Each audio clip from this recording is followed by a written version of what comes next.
اللہ تبارک و تعالی نے جب سے اس کائنات کو پیدا فرمایا ہے، سال کے 12 مہینوں کی ترتیب اسی وقت سے چلی آ رہی ہے۔ مہینوں کو شمار کرنے کے 2 طریقے ہیں۔ ایک طریقہ کار یہ ہے کہ سورج کے ذریعے حساب رکھا جائے، اور دوسرا طریقہ کار یہ ہے کہ چاند کے ذریعے حساب رکھا جائے۔ سورج اور چاند دونوں کے ذریعے اللہ تبارک و تعالی نے انسانوں کے لیے حساب رکھنے کی سہولت مہیا کر رکھی ہے کہ چاہو تو سورج سے حساب کر لو مہینوں کا، وہ شمسی کیلنڈر استعمال کر لو، اور چاہو تو چاند سے حساب کتاب کرتے ہوئے قمری کیلنڈر استعمال کر لو۔ البتہ چاند کا جو کیلنڈر ہے، قمری مہینوں کا جو حساب ہے، اسے کئی اعتبار سے فوقیت حاصل ہے۔ ایک اعتبار سے فوقیت اس طرح حاصل ہے کہ چاند کے ذریعے حساب کرنا آسان ہوتا ہے۔ ایک دیہاتی بھی جنگل میں سفر کرتے ہوئے چاند کو دیکھ کر معلوم کر سکتا ہے کہ آج مہینے کے ابتدائی تاریخیں ہیں، درمیانی تاریخیں ہیں، یا مہینے کی آخری تاریخیں ہیں، جبکہ سورج کے ذریعے حساب کرنا، کیلنڈر کو معلوم کرنا، یہ عام آدمیوں کے بس کی بات نہیں ہے، بلکہ یہ ماہرین فن کے بس کی بات ہے۔ تو چاند کے ذریعے حساب کرنا آسان ہے، فطرت کے زیادہ قریب ہے۔ اور سب سے اہم فوقیت قمری کیلنڈر کی یہ ہے کہ اللہ جل جلالہ نے احکام شرعیہ کا دار و مدار قمری اعتبار پر رکھا ہے، قمری کیلنڈر پر رکھا ہے۔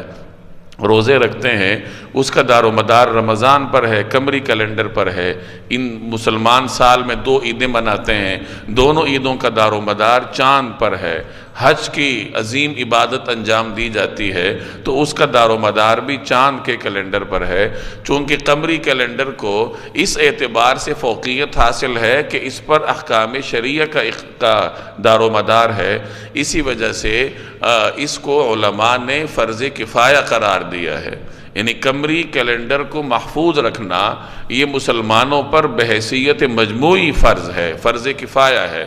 اگر کچھ لوگ اس حساب کتاب کا خیال رکھیں گے تو سب پر سے یہ فرض اتر جائے گا، سب کی جانب سے ادا ہوگا، لیکن اگر سارے ہی اس کو چھوڑ دیں گے تو سب گناہگار ہوں گے۔ تو چونکہ یہ ایک فضیلت اور برکت والا کیلنڈر ہے، اس لیے حتی الامکان کوشش کرنی چاہیے کہ جو دنوں کا حساب ہے، مہینوں کا حساب ہے، اس میں قمری کیلنڈر کا اعتبار رکھا جائے۔ کم از کم درجے میں یہ ہے کہ ہمیں یہ معلوم ہو کہ آج قمری کیلنڈر کی تاریخ کیا ہے، سال کون سا ہے، مہینہ کون سا ہے۔ اس کا آسان طریقہ یہ ہے کہ آج کل موبائلوں میں سہولت موجود ہوتی ہے، تو جہاں دوسرا کیلنڈر آپ محفوظ رکھتے ہیں تو وہاں قمری کیلنڈر بھی موبائل میں محفوظ رکھنا چاہیے، اور یہ ایک قسم کا آدمی کے لیے ثواب کا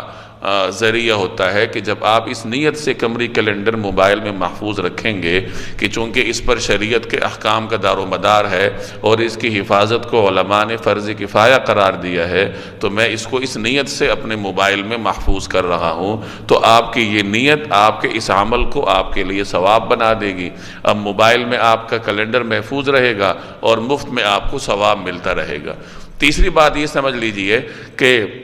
قمری سال کے جو 12 مہینے ہیں، ان 12 مہینوں کی جو ترتیب ہے کہ محرم ہے، صفر ہے، ربیع الاول ہے اور آخر میں ذی الحج ہے، یہ ترتیب اور ان مہینوں کے نام یہ انسانوں نے طے نہیں کیے، بلکہ یہ اللہ تبارک و تعالی نے یہ طے کیے ہیں، اللہ نے یہ طے فرمائے ہیں۔ چنانچہ کائنات کے آغاز ہی سے سال کے قمری اعتبار سے یہ 12 مہینے طے فرمائے گئے، ان کی ترتیب یہی رکھی گئی اور ان کے نام یہی رکھے گئے۔ ایک بات یہ سمجھ لیجئے کہ ان 12 مہینوں میں سے 4 مہینوں کو حرمت والے مہینے کہا جاتا ہے۔ ذی القعدہ، ذی الحج اور محرم، یہ 3 مہینے اکٹھے ہیں اور چوتھا مہینہ رجب ہے، تو یہ 4 مہینے حرمت والے مہینے کہلاتے ہیں۔ سیدنا ابراہیم علیہ السلام کے زمانے سے ان 4 مہینوں کو ایک خاص اہمیت حاصل ہے۔ ان مہینوں میں لڑائی جھگڑا کرنا منع ہے، ان مہینوں میں عبادت کا ثواب اللہ تبارک و تعالی کی جانب سے زیادہ ہوتا ہے، ان مہینوں میں معصیت کا گناہ بھی زیادہ ہوتا ہے، اور یہی وہ مہینے ہیں جن میں حج بھی انجام دیا جاتا ہے۔ ذی الحج انہی مہینوں میں ہے، اور حج کے لیے مسافروں کا آنا 1 ماہ پہلے ہوتا تھا، تو حج سے ایک ماہ پہلے ذیقعد ہے، تو ذیقعد کے مہینے میں حاجیوں کی آمد ہوتی تھی، اور ذی الحج اور اس کے بعد محرم کے مہینے میں ان کی واپسی ہوتی تھی۔ تو حاجیوں کا آنا اور جانا بھی ان مہینوں کی مخصوص احکامات کی وجہ سے اللہ تبارک و تعالی نے محفوظ فرما دیا تھا۔ اسی طریقے سے قریش کو ان مہینوں کی حرمت کا ایک فائدہ یہ تھا کہ چونکہ ان کی تجارت کا زیادہ تر دار و مدار حج کی اجتماعات پر ہوتا تھا، اور جب ان مہینوں میں ایک خاص قسم کی حرمت ثابت ہوئی، لڑائی جھگڑا کی ممانعت ہو گئی، تو ان کے لیے ان مہینوں میں تجارت کرنا، سامان لانا، لے کر جانا، یہ ایک اعتبار سے محفوظ ہو گیا تھا۔ تو حضرت ابراہیم علیہ السلام کے زمانے سے اہل عرب ان مہینوں کو ایک خاص قسم کی تعظیم دیتے آئے تھے۔ ایک زمانے تک تو انہوں نے مکمل طریقے سے تعظیم دیے رکھی، لیکن بعد میں جب دین ابراہیمی کے اور بہت سارے احکامات میں انہوں نے بگاڑ پیدا کیا، وہاں ان مہینوں میں بھی انہوں نے بگاڑ پیدا کر دیا، جس کا ذکر آگے آئے گا، یہی میں اس کی تفصیل عرض کر دیتا ہوں۔ بگاڑ اس طریقے سے پیدا کیا اب کہ یہ 3 مہینے تو اکٹھے تھے، ذیقعد، ذی الحج اور محرم، رجب اس سے پہلے آتا تھا۔ اب ان 3 مہینوں میں لگاتار 3 مہینے لڑائی سے رکے رہنا یہ عربوں کے لیے مشکل تھا۔ لڑائی جھگڑا ان کے لیے روزگار کا ذریعہ تھا، ان کو مختلف طریقوں سے اور مختلف بہانوں سے، ہیلے بہانوں سے لڑائی چھیڑنا پڑتی تھی۔ تو چونکہ لڑائی جھگڑا ان کے لیے روزگار کا ذریعہ تھا اور یہ مہینے لڑائی جھگڑے میں رکاوٹ تھے، تو بعض اوقات ایسا ہوتا تھا کہ ذیقعد میں عربوں کو لڑنا پڑ گیا، قریش کی کوئی لڑائی آ گئی ذیقعد کے مہینے میں، تو وہ باہمی مل کر یہ طے کر لیتے تھے کہ اس مرتبہ ذیقعد کا مہینہ تاخیر سے آئے گا،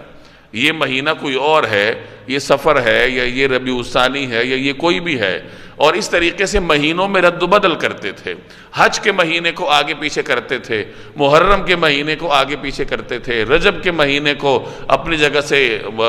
چھیڑ دیتے تھے، رد و بدل کرتے تھے۔ اس رد و بدل کرنے کو قرآن کریم نے نسیء کا نام دیا۔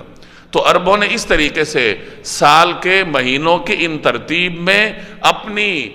سہولت کے لیے، اپنے لڑائی جھگڑوں کی سہولت کے لیے یا اپنی ہوس کے لیے تبدیلی پیدا کر رکھی تھی۔ تو ان آیات میں اللہ تبارک و تعالی نے ان کے اس عمل کی مذمت فرمائی۔ دیکھیے، ان عدت الشہور عند اللہ، عدت تعداد کو کہتے ہیں، شہور شہر کی جمع ہے، مہینوں کو کہتے ہیں، کہ بے شک مہینوں کی تعداد اللہ کے ہاں 12 ہے، شہرن مہینے، مہینوں کی تعداد اللہ کے ہاں 12 مہینے ہے،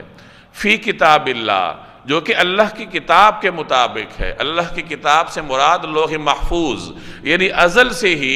اللہ تبارک و تعالی نے یہ طے کر رکھا ہے کہ مہینوں کی تعداد 12 ہوگی۔ یوم خلق السماوات والارض، اسی دن سے جس دن اللہ نے آسمانوں اور زمین کو پیدا کیا تھا، یعنی کائنات کے آغاز ہی سے